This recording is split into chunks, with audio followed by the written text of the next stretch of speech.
Dictation गति 100 शब्द प्रति मिनट स्टार्ट। महोदय, कोसी नदी जिसे शोक और दुख का सूचक माना जाता है, इस वर्ष फिर अपने प्रकोप से महान हानि का कारण बनी।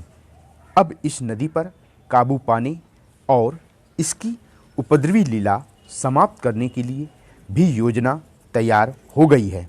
इस योजना की रूपरेखा तैयार हो चुकी है और निर्माण का काम हाथ में लिया जा चुका है। आशा है इस योजना के निर्माण से बड़े पैमाने पर जनसाधारण को सेवाएं उपलब्ध होंगी।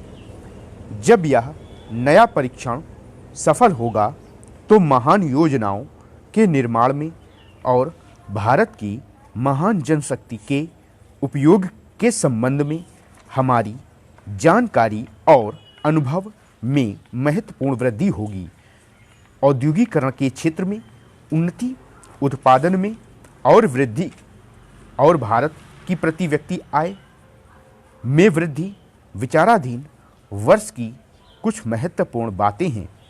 औद्योगिकरण के साथ ही रोजगार के क्षेत्र को विस्तृत करने के प्रयत्न भी बराबर जारी हैं।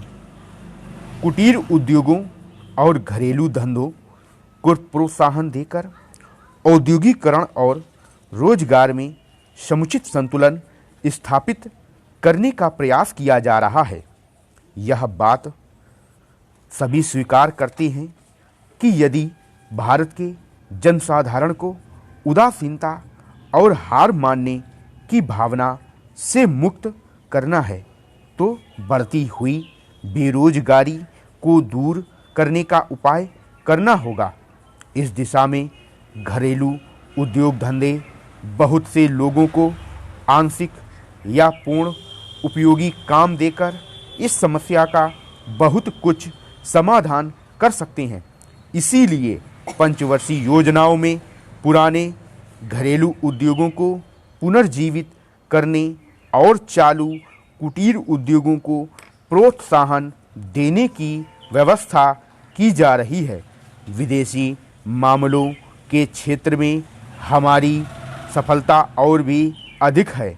हमारी नीति, जिसे मैं सक्रिय और स्व उद्देश्य तटस्थता की नीति कहना चाहूँगा, वास्तविक व्यवहार में किसी भी देश अथवा यहाँ के लोगों को अपना शत्रु न समझने की नीति है।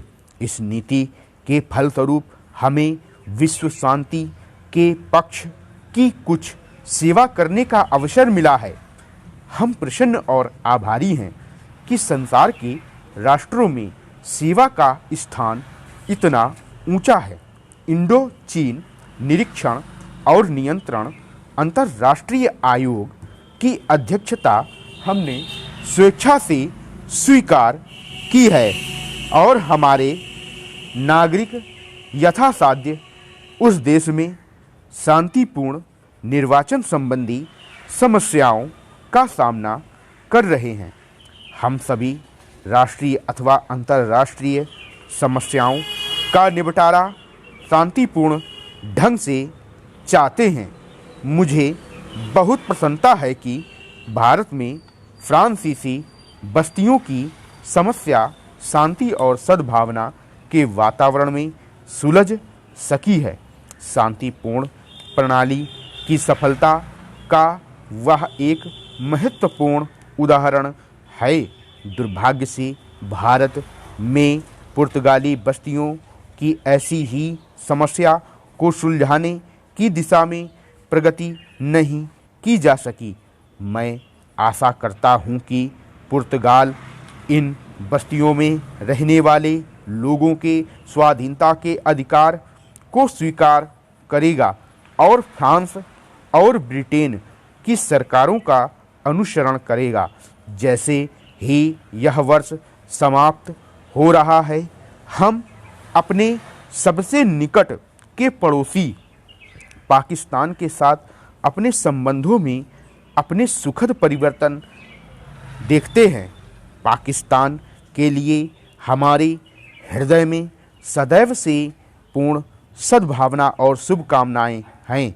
स्टॉप।